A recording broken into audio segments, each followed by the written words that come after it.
is episode number 32 of Pop Culturally Deprived, and today we're going to be talking about Indiana Jones and the Last Crusade on your Buttle Off podcast.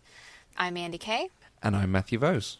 It's been about 5 months since we talked about Raiders of the Lost Ark, so it's a good time to return to this world and this character. If you say it is. Mandy, you kind of answered this when we talked about Raiders of the Lost Ark, but how come you've never seen Indiana Jones and the Last Crusade? Because Indiana Jones and the Temple of Doom is of the devil and scarred me for life when I was a child. When I walked in to find my parents watching it during the creepy crawly bug scene that leads into a blood drinking scene from my, 8-year-old memory. Okay, yeah. And after that, I wanted nothing to do with Indiana Jones. And then we watched Raiders a couple months back. And then after that, I definitely wanted nothing to do with Indiana Jones. So I watched this for you, Matthew. Yeah, so this is all coercion and peer pressure, yes. Basically. Yeah, it's probably worth pointing out to anyone listening, don't go through the back catalogue for the Temple of Doom, because we are not covering it, because Mandy has seen it and didn't enjoy it, so it's probably not worth picking up again. I did some reading on it to see, is there any reference, anything that we need to bring into this? No, not really. It was interesting to read that it was a much more violent and darker version. Like, even Steven Spielberg himself recognises that. It insulted the Indians thoroughly and got banned in the country for a while because of kind of how racist it is in a number of ways. Yeah, and I read that when they decided to actually make this movie, that it was in part to apologize for the second movie. So I'm glad we didn't watch it. So this week we are watching The Last Crusade, which you'd never seen, and you watched it because I said you should. Yes. Good. Nice. Absolutely. Okay. So before we get into our conversation, I always give, one of us always gives a little bit of history and production information. So for this one, Indiana Jones and the Last Crusade is the third installment of the Indiana Jones franchise.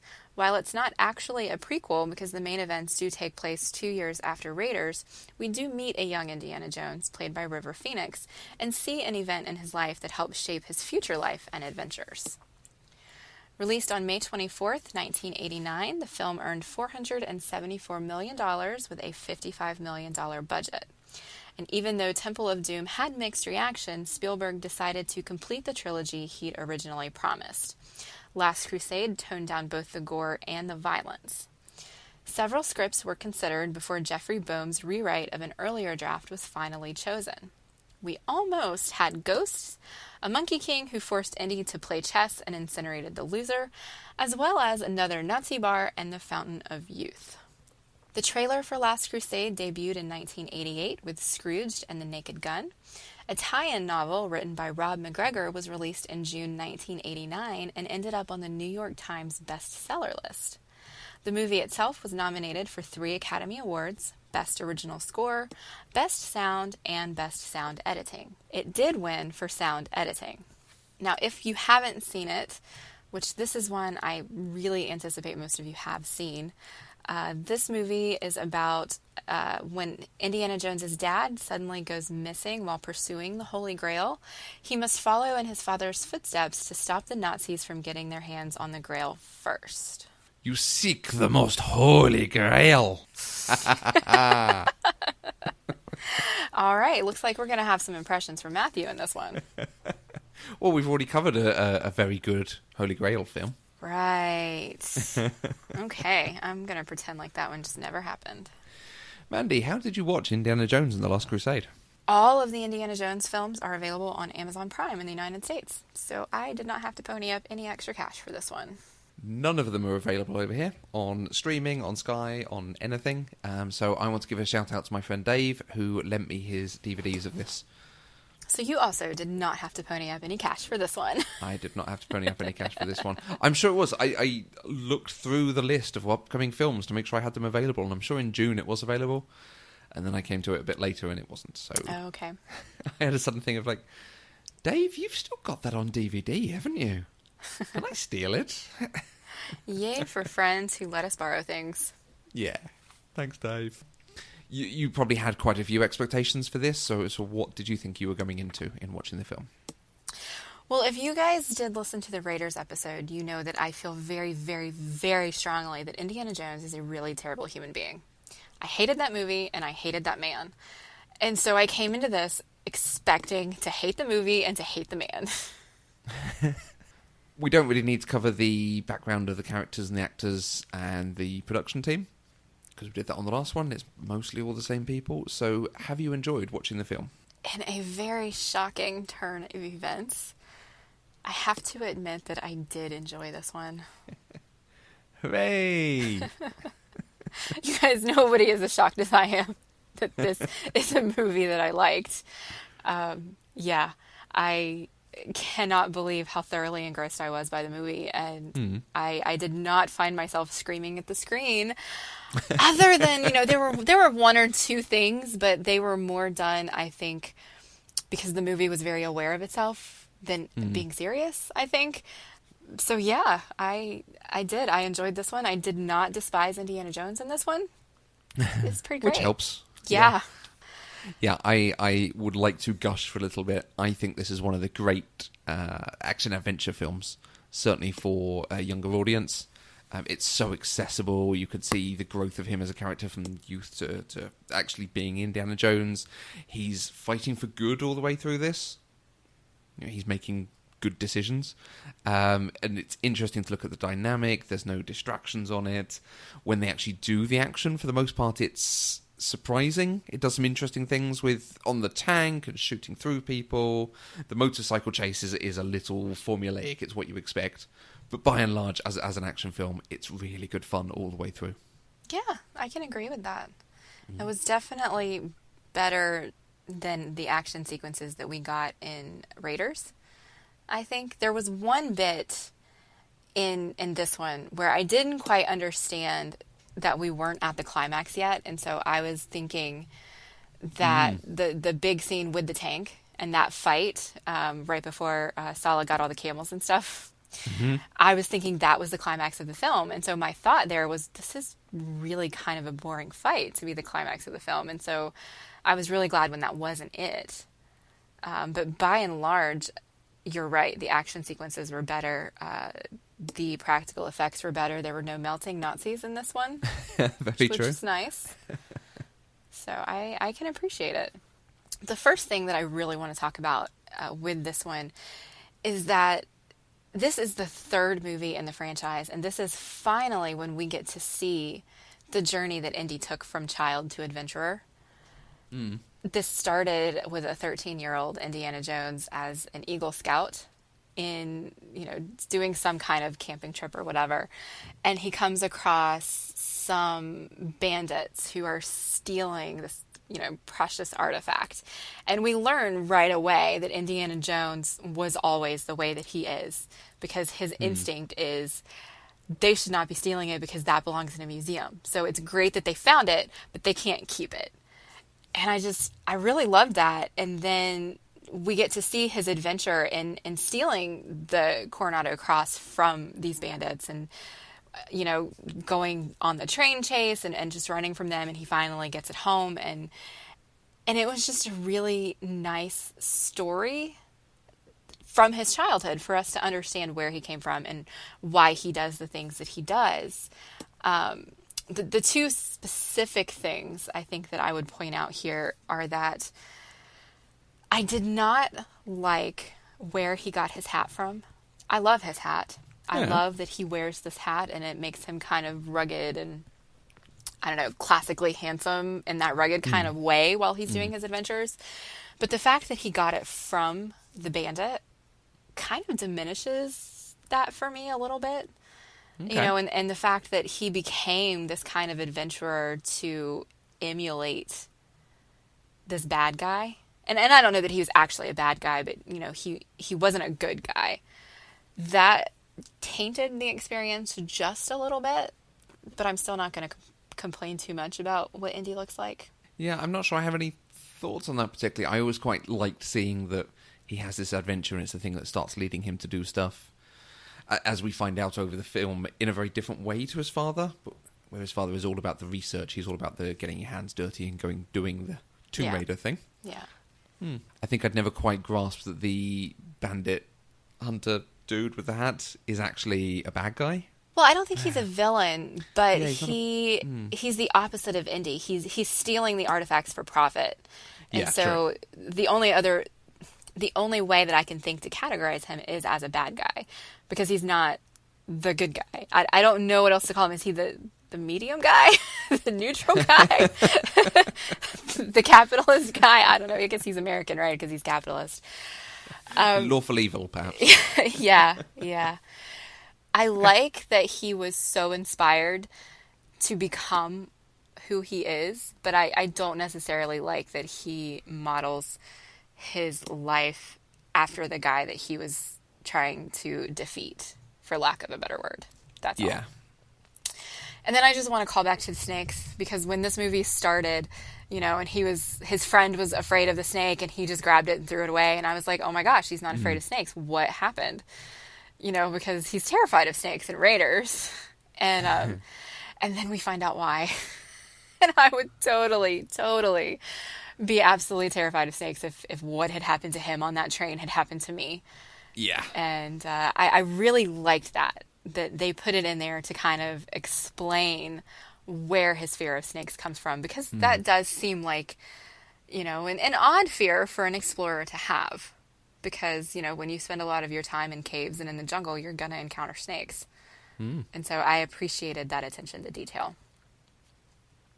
We also follow that up with him getting the whip against the lion, and the whip cuts him across the chin, because Harrison Ford properties always have to explain the scar on his chin.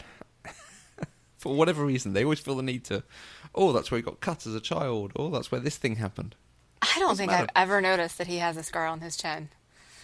I wouldn't have noticed it, except I've seen a couple of things that do that reference. In fact, this might be one of the first ones. Okay. It's just like, it's fine. People have scars. We don't all have to be like, I got this scar from my childhood, and it's a sign of my trauma. Well, I think I have a different perspective on that scene than you do, because I didn't, put it together with a scar that he has in real life. I think my thought on the dock was, of course he cut himself the first time he tried to use a whip, and I thought it was a good way to show he's a child. He's learning. He doesn't know how to use a whip. If I tried to use a whip right now, I'd probably do the same thing, because you just don't understand how physics works, I guess. I don't know. So it seemed... What's that whip? I don't know. It seemed completely plausible and expected. And so for me, it was just another attention to detail that I liked. But at the same time, I feel like his childhood story was a little bit too neatly wrapped up in a bow.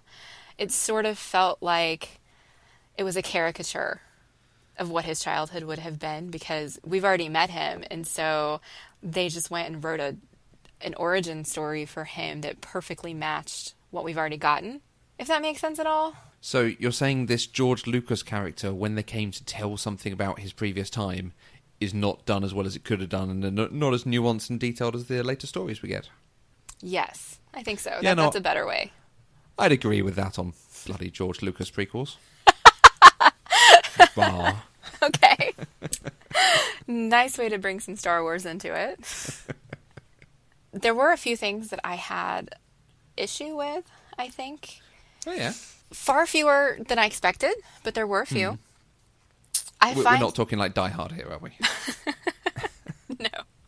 Okay.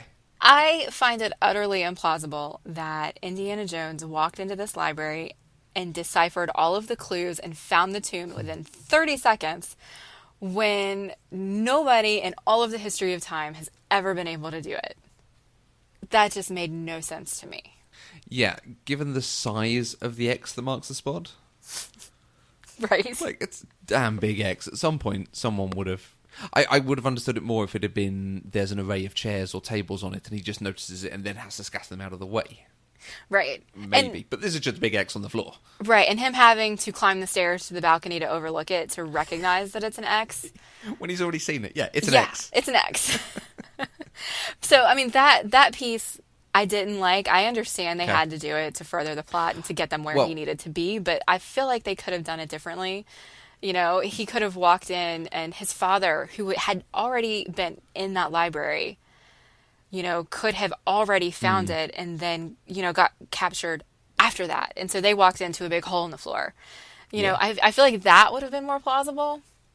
Yeah, I think it's never taken me out of it in that way. I can completely understand what you're saying, because yes, it is a bit, okay, this guy's good, but also his dad's really good. So, but he has a line when he's doing his lecture to the class. He actually has the line, which is obviously fairly on the nose by what comes later.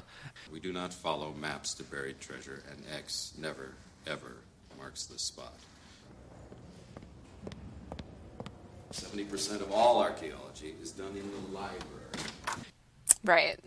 It's quite a nice way to tie them together. The irony of what he's been talking about, because yes, the archaeology was done in the library, but it was X marks the spot on the map. Okay. So you appreciated it. I quite enjoy that, Okay. bringing it together. All right. This is a nice segue into the cinematographer, Douglas Slocum, because there's a shot in the library that I absolutely adore where the camera's quite low down. You can see Marcus and Dr. Schneider and Indy, and then you can see the stained glass window behind them, and you can see the stairs in the foreground. And it's obviously capturing quite a wide shot, but there's so much going on in it that you then see them moving around and he comes forward to the stairs. So in that one shot, he's encompassed everything we're going to need without having to work at telling us where all the different bits in the library are. He's just put the camera down and it's able to show them. Throughout the film, there's lots of really nice shots like that where he's doing something.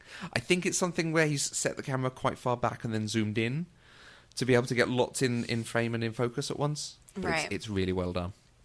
Douglas Slocum, I think this is his last film. He'd done the 3 Indiana Jones films up to this, but he also did The Italian Job. He did the original Great Gatsby with Robert Redford, and he did the movie version of Travels with My Aunt with Maggie Smith, most of which he was nominated or won Oscars for. I think that was the year also Godfather and Cabaret were nominated, so no one else won anything. Okay. And just to tie this all together, when they made the next Indiana Jones film, it was the regular Steven Spielberg cinematographer who took over at that point, who then tried to emulate Slocum's style. But that was the chap that started working with Spielberg on Schindler's List. Oh, okay. And has then done basically every film with Steven Spielberg since then. Okay. Cool. But I do love that shot in the library. I think it's just so nice to place everything we need in one scene without having to move the camera around and do multiple cuts and takes. I think that's a wonderful difference between you and I, because I almost never notice the cinematography, especially if it's the first time I've seen something, because I'm too busy paying attention to, what are you doing, Indy? Of course, How did yeah. you do that so quickly? Why is there an X in the middle of the library floor? And so I'm not really paying attention to the broader scope. And so I really like that you bring that information to our conversations. Yeah, it's one of the things I go to film for. And that's why I love going to the cinema to see it, because you're engrossed, you don't miss a thing, for the most part. Yeah. Except for when you have to dash out to go and have a comfort break. At which point, I generally wait for an action sequence. This is one of those things of growing older. As a kid, I would have been like, oh, they're talking, I'm going to the toilet. But now I'm like, oh, it's an action sequence, I'll come back when they've run away. Right. But I don't want to miss any exposition. Right. Yep, I think we are getting older, for sure. All right, you guys, there is one scene in this movie that brought my asshole Indy back. What a phrase. Yeah, well, you know what I mean. Please elaborate. I'm not going to say it. So my primary complaint for Indy in Raiders was that he was a terrible human being, mostly because of how he treated Marion and the dynamic between those two. And so no surprise, the moment in this movie where I really, really don't like him also involves a woman. So he is coming on to Dr. Schneider, or actually she comes on to him, and he interrupts her, breaks her off really forcefully, looks at her like dead in her eyes, and he kind of growls at her, and then he says, Leave me alone. I don't like fast women. and then he like violently kisses her. And I'm just like, what? What? What are you doing? And why would you say a thing like that when you're just going to keep kissing her anyway? And yeah, that's the moment where, Indy from Raiders showed back up. And so that's the only moment in this movie where he was like that. And that's because Dr. Schneider was not intended to be a love interest for him. She was the antagonist. And so what I learned is that Indiana Jones is just fine without a woman. I don't know why they had to bring a woman into it and just ruin him in Raiders. But in this movie, when he didn't have a love interest to turn him into an awful person, except for this one kissing scene, he was a completely decent human being. And I don't really understand that. I think that means Indiana Jones needs to be like single for his whole entire life and just not be around women. But yeah, that's where I ended up with asshole Indy in this one. It was just a tiny little bit, but it was a bad one, you guys. I do love that scene. It's another slight example where I say that they're doing something slightly different. Because there is an assumption that at some point they're going to get it on. As Lani always says, I'm hot, you're hot, let's be hot together. But the fact they do it in this aggressive thing of, I don't really like you, but, well, we're in a room and we've been in an action sequence, so let's kiss. Right. Ugh. Yeah, absolutely. And I can't remember, I know they don't explicitly say it, but it is implied that they do end up spending some time together, right? Yeah, absolutely. I think it's implied they spent the night, right, not a period together. Okay, that's what I thought. But suddenly I'm blanking out on how the timeline progressed in that hotel scene. I've got the script here. Of course you do. I don't like fast women, but he embraces her and Elsa begins to nibble at his ear. And I hate arrogant men. Indy smiles slyly as they fall to the bed. Oh, okay. The next day, a gondolier sings as he steers his gondola, carrying 2 passengers past Indy's window. Indy lies on top of Elsa, kissing her. He stops for a moment as he hears the gondolier singing. Ah, Venice. Was that scene in the movie? Pass. Okay, I don't remember that last scene being in the movie, but because it sounds like it came so closely after I Don't Like Fast Women and her nibbling on his ear, which completely grossed me out. Maybe I just, overlooked it, blocked it out. But my favorite thing about this movie is that this was a father-son adventure with Indy and his dad. And I thought that was great. We get to see a lot of their relationship, and we get to see that relationship develop through this adventure, because it's clear that while Indy got his love of archaeology from his dad, that's really all he ever got from his dad. As a kid, they didn't have a close relationship. Indy's dad was too busy with his research and everything for Indy to feel like he had a relationship with his dad. And, that becomes clear when we're watching some of this, because it's very evident that Dr. Jones Sr. really doesn't know his son at all and doesn't know how capable he is. And he gets there eventually, but when this adventure is first starting, it's very clear that they really know very little about each other. And we get things like when Indy says Jesus Christ and his dad slaps him. And it's visually such a tiny slap, but Indiana Jones has this giant, physical reaction to this slap. And, it could go one or two ways. One, this was just overacting. Or two, that's actually him having a physical reaction to his dad, because they don't have that kind of relationship. And I choose to believe it's that one, because if it is, it just adds a lot of depth and nuance to the characters. I always read it as it takes him back to his childhood, the way he was taught growing up, and the fact that they've spent so little time together and he's forgotten not to blaspheme around his father. Not to blaspheme while they're on the hunt for the Holy Grail as well. Okay, of all the times to do it. Yeah. But no, it's you can see the strength of the reaction from him, and it's not because the slap is so vicious and it's left a scar on his chin, for instance. Just about how strong his reaction is to do with the realization he's with his father. He's not on one of his adventures. It's his father's adventure, and he's now coming along for it. I don't know. Yeah, I'm not sure that's quite how I see it, but okay. I think we're allowed to have different opinions there. But the father-son adventure is a really nice part of it because you do get a couple of quiet moments, particularly them on the Zeppelin together, where they actually talk through this obsession with the Grail. There's a mention of Indiana's mum and passing away, hiding her illness, and you can sense there's always been a distance between them. And whilst they're trying to come to some reconciliation between them, neither knows how to particularly take that first step and get there well.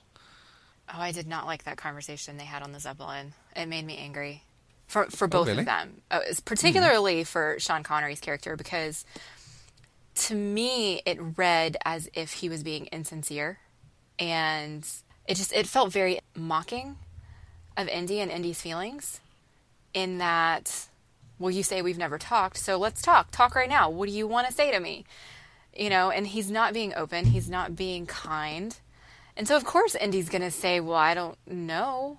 I mean, what would you say if your father, who you were desperate for love from, suddenly started talking to you like that? It felt very insincere and very disingenuous. And I didn't like it. And maybe that's just a sign of my own parental issues. I don't know. But I didn't like it at all. Yeah, it's very aggressive back from Henry, where I think he's got a paper and he puts it down and says, okay, what do you want to talk about? And as soon as someone says to you, what do you want to talk about? You're like, I don't know. Right. Anything. The weather, sports. Hey, that local sports franchise. Yeah,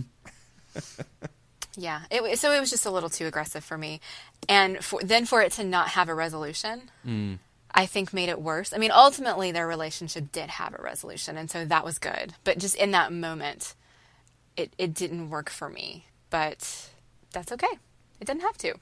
And I like just coming out of that, the use of the shadow that they know they're turning. Right. It's one of those ways of thinking, of going, oh, I can see what's going on because I've got this clue here in front of me. It's a little obvious from the way it's shot, but it is still a very nice way of moving the action on. Well, it's also a nice callback to the previous Indy movies, because shadow was heavily used in Raiders. And so it wasn't as heavily used in this one, but it was still there. We still got some of those big silhouette on the wall shadows, a few. And particularly the castle. Right. And so I think it's just a callback for the cinematographer on this one is, paying respect to what's come before in this franchise, and that's a nice thing. Yeah, very much his style, and it's really well used. Since we're talking about the scenes on the Zeppelin, should we have our segment of embarrassing things that Mandy doesn't know are real? Oh, you guys. Just one this time, at least. I had no idea that commercial travel on Zeppelins was an actual thing. I didn't even realize Zeppelins were really that widespread. We see them in a couple episodes of Doctor Who, and I'm just always like, oh, well, that's Doctor Who. It's fictional. Those weren't real. And guess what, you guys? Zeppelins were real. There was commercial flight on Zeppelins, and I learned a new thing about history from watching Indiana Jones, so yay me. Yeah, very much they're used in alternate history things. Yes, and I think that's why I always assumed they were fictional, because most of the time I see them, it is in alternate universes, and it's in those, like drawings from the 1950s that are guessing at what life is going to be like in the year 2000, and so in my head they were just made up things. They weren't real. And they were very much real. So live and learn, right? Yeah, they were obviously used very heavily at the beginning of the 20th century from a German design. So that's why they're so heavily linked to Germany and the Nazi Party. But then the Hindenburg disaster in late 1930s, I think, basically brought the end of it. Zeppelins were not made or used after that, particularly. Okay. Do you know that the Hindenburg disaster, does that mean anything to you? Yes. I mean, I was humanity? aware of that, but that's the only thing that I've ever heard in history that had an actual one of these flying contraptions. And so I always thought it was just this one-off thing. Like, they made it, they tried it, and it failed, so we don't have them. Wow, I sound so ignorant and stupid. Yay for podcasting that teaches me things that actually happened in history. Yay. Yeah. You particularly see them in things where the Western civilization has either not won the Second World War or has developed differently. It's a thing that's come back in and continued to be used. Yep. And of course, the band Led Zeppelin. Is that where that comes from? Yes, they wanted a name that... Well, they were told they should have a name that goes down like a lead balloon. Okay. So they took it one step further. In obviously that's really witty. Well done, chaps. But I would never, ever have known that. They were probably very stoned, so I don't mind. Well, you guys, in addition to pop culture education, I'm actually getting some real-life history education today. So thank you, Matthew, and thank you, Indiana Jones. Sean Connery is adorable. He's adorable. But my favorite moment with Sean Connery was whenever he decided to actually step up and do something useful instead of just standing there and running his mouth. And in the scene where they're standing on a beach and the German plane is turned around and is going to come bomb them on the beach, Sean Connery takes his umbrella, opens it, and just starts running at this huge flock of birds, seagulls, I guess. And it's brilliant because they all immediately fly away, and because there's so many, they just completely encompass the plane. And so, the plane doesn't bomb them, and it's just amazing. And I was actually clapping my hands in delight while I was watching this scene, because he was finally being as capable as we're used to Indiana Jones being. And so you finally start to see these two have more in common than just a love of archaeology. And I thought that was really nice. Yeah, they're both very quick to resolve a situation in some way and come up with good stuff. I mean, it did take him a while to get to that point. Yeah, and he does shoot down the back of the plane. But it was a nice moment, and I liked it. And I think, I mean, he had a lot of fun moments, like when he sets the carpet on fire. Yes. I mean, that's just funny. Like, he starts trying to blow it out, and it doesn't work, and then the whole room's on fire. And I liked that. And he was cute. And I think a lot of that just comes from the sheer fact that it's Sean Connery. Because Sean Connery is amazing no matter what he does. Although I've really not seen a lot that he's done. Yeah. So, I mean, I've never even seen him play James Bond. So I probably really shouldn't be speaking to his talent. Oh, he's a very good Bond, yeah. I've seen him in The Rock. I really like that movie. He was in The Avengers.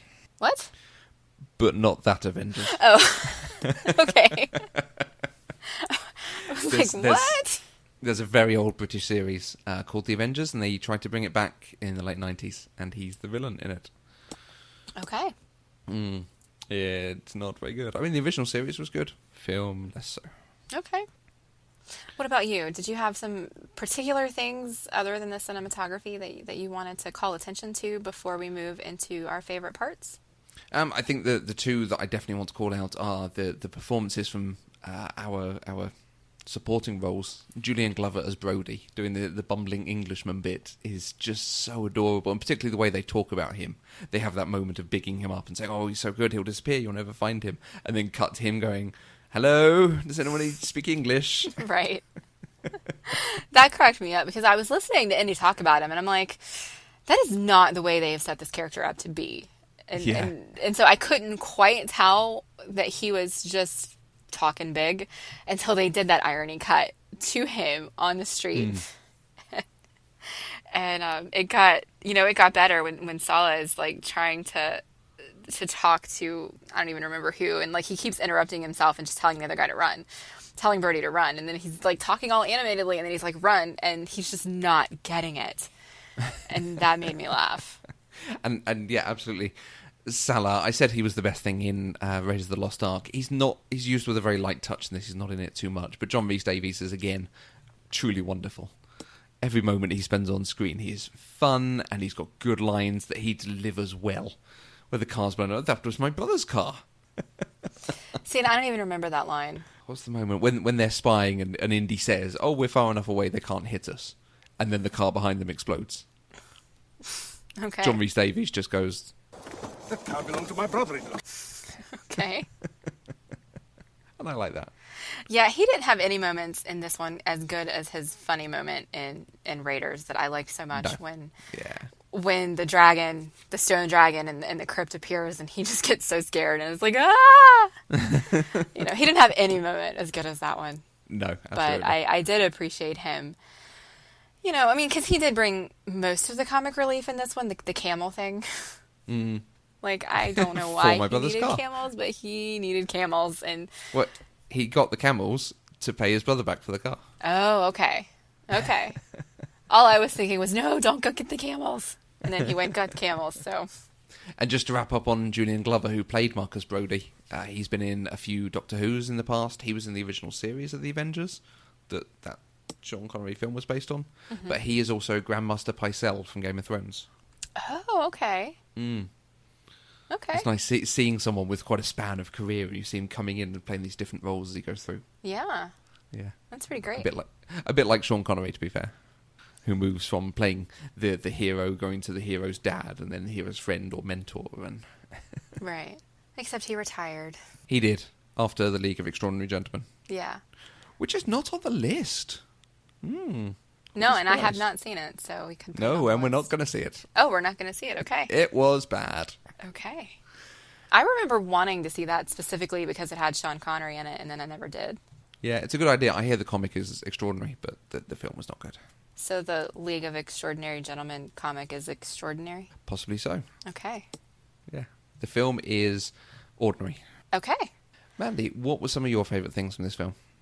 I've already talked about several, shockingly enough. I still can't believe I love this movie. But finding out that Indiana Jones is not actually named Indiana Jones, that he is, Henry Jones Jr., and he named himself Indiana after the family dog, was amazing and funny. I didn't know that. Like, I don't know if that's common knowledge for the rest of the world. I had no idea. And so that was a nice, funny thing, and I just burst out laughing. Yeah, it's the end of this that introduces that as an idea, and it's really funny at that point. I love it. And then the second thing is in the prologue, after Indy has gotten the cross from the bandits, and he runs out of the cave, and he's looking for the rest of his Eagle Scout troop, and they're nowhere to be found. He says, "Everybody's lost but me." And I'm just like, yep, that's young Indy, all right. Yeah. And I thought it was great. It was great. So yeah, I mean, those two were the top two out of the whole movie. But I've gushed a lot about this one. So, what about you? I know you have a lot of gushing thoughts about this movie. It's one of your favorites. So. Yeah, it's so much fun all the way through. It doesn't generally let up, and where it does, the dialogue is quite good, and it paced very nicely because it keeps you wanting to see what's going to happen next, but not getting bored by the dialogue or what's happening. I love the moment on the Zeppelin where he sees they're coming on to find people, so he steals the waiter's uniform and then punches the guy out, throws him off, and just turns around with a No ticket. And then everybody starts scrambling to show him their tickets. absolutely. Yeah. I thought that was great. Yeah. Yeah. Which is actually then done almost match for match in, I think it's Dogma. It's either Dogma or Jay and Silent Bob Strike Back with Silent Bob, and that's one of his only lines in the film, is throwing someone off a train and then turning around and going, "No ticket." Okay. I don't recall ever having seen that, so it's probably not Dogma. And I will never watch Jay and Silent Bob Strike Back, so I will never get to enjoy that bit of humor. Ooh. Should I recommend Jay and Silent Bob Strike Back? I love Jay and Silent Bob. No. But I'm I not sure won't you do will. it. No. You'll be doing that episode by yourself. I mean, it does have a very obvious Buffy reference on it, because it stars Eliza Dushku. I don't care. A Buffy actress is not enough to get me to watch that movie. Buffy actress does not a good film make. No, it doesn't. And then the sequence of retrieving the Grail. What is the actual climax of the film? You said you felt like the tank action sequence was going to be the climax, and in another action adventure, yes, it would be. But this then goes quite quiet in the shooting of his father to give him a reason to go and get the cup. Is a very nice setup. And then going through the trials, the way they start off with these possible riddles about how to solve them, and then what is actually going on is just a very mechanical thing. It's just really nice. It's a lovely sequence of different trials. You could understand how people wouldn't be able to make it through. Can I just say, though, I figured out the first one before Indy did, and I was shouting at my TV, "Neil, Indy, Neil! Neil!" You know that I'm really into a show or a movie when I'm actually shouting at my TV. Yeah. So, yeah, it was good. I did not expect the knight to actually be there. Really? That surprised me. I thought it would be a metaphor, a statue. I didn't expect it to be a real person. Okay. And so I like that it was, since that's not what I expected. And then that end piece is really quiet and really well done for the decision about the cup. And then taking it back out to his father, and his father's suddenly healed, it washes away his wound, and you have the juxtaposition of her reaching for the Grail and falling to her death, and Indiana being saved by his father and his father's love for him, convincing him to come back with him. It's a great ending. It just brings it all nicely together. And he called him Indiana instead of Junior, and it just made my heart sing. And particularly because he'd had a moment not long before that where he says, "I thought I'd lost him. I thought I'd never get to say anything to him again." Yeah. He realizes this is another of those moments, so he does the thing to save him. It was a good ending. I don't expect movies like Indiana Jones to tug on my heartstrings, but it did. They did that father-son relationship so well. You know, and you don't usually get that kind of relationship or relationship development in an action-adventure movie. Yeah. And so to combine them so neatly and do it so well is something that was entirely unexpected, particularly for an Indiana Jones movie after I'd already hated Raiders. So this was very, very pleasantly surprising, and I liked it a lot. I will say, though, I was really sad about the knight at the end because, I mean, I think he was going to die anyway because the Grail sort of had passed on to somebody else now. But he ended up, I mean, they don't show it, but he kind of gets crushed in the mountain because it's all falling down around him because Dr. Schneider's a greedy, terrible person. Greedy idiot. And so I felt, I mean, he's just standing there and he waves at them and, you know, the walls are crashing down around him. And I felt bad for him. Yeah. Yeah, because for his brief time on screen, he is a very nice person, but clearly very wise and ready to move on. I do have to wonder, though, does being sustained for eternity off of the Holy Grail, does that mean you don't have to actually eat food? Yes. No. I mean, it doesn't make sense, but that's...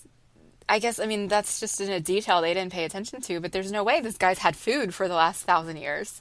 Yeah. Drink of this cup, for it is my body. For it is my blood. Maybe he's got a stack of communion wafers as well. Yeah, I don't know. That probably shouldn't be something that struck me, but it did. You know, this poor guy's been living in this cave all by himself for the last however many centuries and centuries, and all he had was, you know, a cup and some water. Yeah. And for the second show in a row, I'm going to go, perhaps he's got some lembas bread. Perhaps he does. All right. Well, is there anything else that we need to discuss about The Last Crusade? I have one question, which has never occurred to me until the watch this week. At the very end, the evil Nazi dude comes in to take the cup. And in my head, he'd always taken the most glorious cup, and it had been the wrong one. I don't think I'd ever noticed that it's actually Dr. Schneider who gives him what she thinks is the Grail. So is it that she thinks that's the Grail, because it's the most glorious cup of them all? Or is she giving him what she thinks is the wrong one because she wants him out of the way? I thought it was clear that she purposefully gave him the wrong one. but that Okay. could just be my interpretation of it. Because at that point, she was not really happy with her Nazi compatriots. You know, we started to see that in the book burning scene. They set that up because she's crying because they're burning the books. And then from that point forward, they weren't really in sync anymore. And so it just seemed, the way they shot it and the expression on her face, I felt like she purposely chose the wrong cop because she knew it wasn't the right one and it would kill him.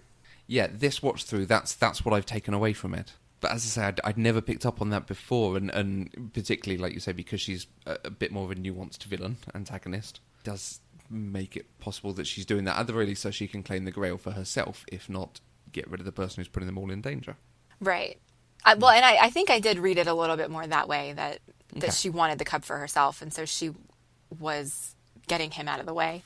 Because I'm not sure that she would have actually given it to Indy.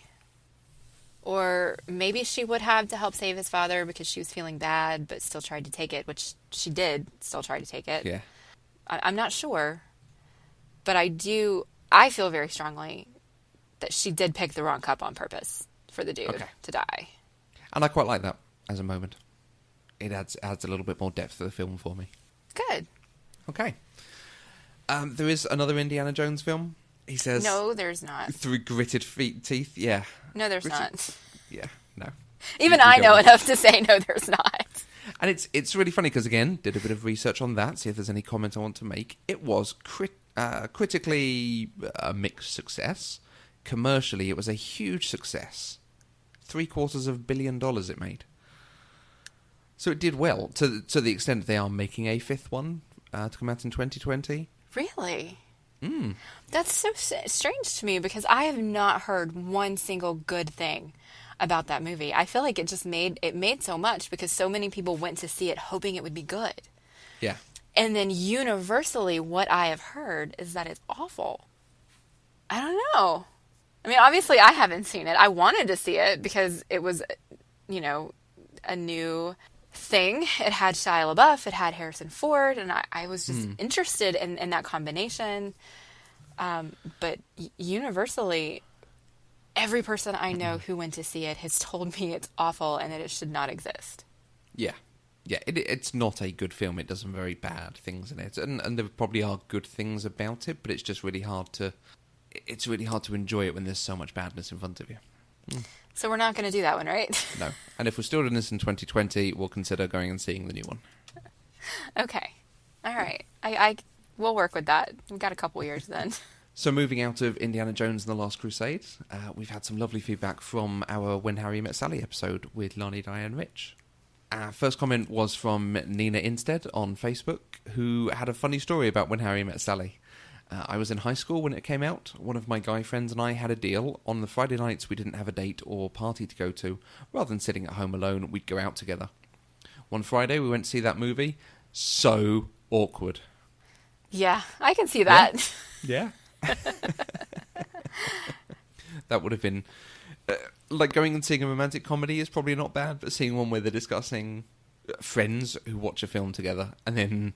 the fact that they could end up as a couple together, you must have sat there going, let's not touch. I'm just going to lean away from you over here. I feel like that's almost as awkward as when I was a senior in high school. I went with a male friend who I had a crush on to go see American Pie. Okay. That was awkward. Because of your innocence? And Well, seeing yes, because a more racy film? because of my innocence, yes, and Yeah. seeing the content of that movie with a guy I had a very significant crush on at the time. It was uncomfortable, very, very uncomfortable. Next, we had a comment from Katie on Twitter at Katie Charoux. She said, I loved this episode and loved the film. You all mentioned a few of my favorite moments, but how did no one bring up Baby Fishmouth? And my only response to that is there were so many things to talk about that I honestly completely forgot about that whole scene. And I am so sorry. The whole Pictionary scene is a lot of fun. But it does come and go quite quickly, particularly because it gets into that in-depth discussion about the other person's partner, and it's giving us a lot of information about how they feel about each other. Right. But it's so funny because I think we all know that kind of person who just gets on one track and can't get off it. You're like, shut up. Stop saying baby fish mouth at me. Right. Absolutely. Our final comment was from Kathy_A, who commented on the website. She suggested we watch Who Am I This Time from 1980, a romantic comedy that stars Christopher Walken and Susan Sarandon, a brilliant homage to theatre geeks and small-town acting troupes, and shows how acting can bring people out of their shells and draw them into a tight-knit community. All I'm going to say is you had me at rom-com that stars Christopher Walken. Absolutely. So I really think this needs to go on the list. I'm just a guy standing in front of a girl wanting to... Yeah. I think so much fun. if we don't do it for the show, I need to find it just so I can watch it because it sounds amazing. Who Am I This Time? What a great title as well. Yeah. There's a whole period of 70s films that have titles that just don't seem to mean much to the film or don't make sense. Great period. I'll take your word for it. Remember, those are old movies, so I don't know anything about them. Well, there are so many ways that you can get in touch with us if you want to. You can give us your comments on this or any other movie we've discussed using the hashtag PCDeprived on Twitter. You can find us on both Facebook and Twitter at Eloquent Gushing. We're also both on Twitter. I'm at Mandy K. And I'm at Matthew Vose. If you like what we do, please consider supporting us on Patreon. For as little as $1 a month, you gain access to exclusive content and you help us to develop new shows and continue putting out this work. To find out more, please visit patreon.com/eloquentgushing. And remember to recommend the show to a friend if you do enjoy it. We've had a lot of people commenting to us that they've recommended this episode or this thing they've watched with a friend. I think we saw someone who was celebrating Shark Week, so had to break out Jaws and then listen to our episode on Jaws as well. So it's always really nice to hear. And if you want to keep up to date with the latest news and announcements, don't forget we have a weekly newsletter. The link is available on eloquentgushing.com. We'll be back next week with another episode of Pop Culturally Deprived, where we'll talk about Doctor Who on our third Tuesday television episode. If you want to watch along and be prepared for those upcoming episodes, you can find our list of essential Who episodes at tiny.cc/pcdwho. We will put a link in the show notes to the doc with those episodes so you can watch with us. And Matthew is doing some live watches on Wednesday nights in his irresponsible time zone. So until next time, I'm Mandy K. And he chose poorly.